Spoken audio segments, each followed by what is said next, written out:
بمناسبة زيارة نائب مساعد وزير الخارجية الأمريكي المكلف بشمال إفريقيا جوشو هاريس إلى مخيمات الصحراويين المحتجزين بتندوف بالجزائر لإعادة إطلاق عملية التفاوض بشأن النزاع المفتعل لملف الصحراء المغربية، نددت منظمة إفريكا وواتش بمصير اللاجئين للصحراويين في المنطقة التي تسيطر عليها الجزائر وجبهة البوليساريو الانفصالية.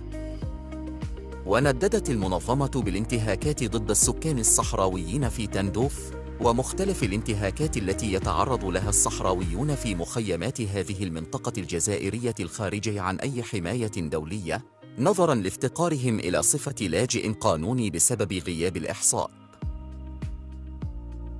وسلطت منظمة إفريكا واتش الضوء على الانتهاكات الجسيمة التي ارتكبت داخل المخيمات ومحيطها من قبل قيادات جبهة البوليساريو وأفراد من الجيش الجزائري المتمركزين بمنطقة تندوف، فضلاً عن القمع والتحرش ومظاهر العبودية بما في ذلك نساء الضحايا ومحاولات إسكات المدافعين عن حقوق الإنسان والناشطين في المخيمات.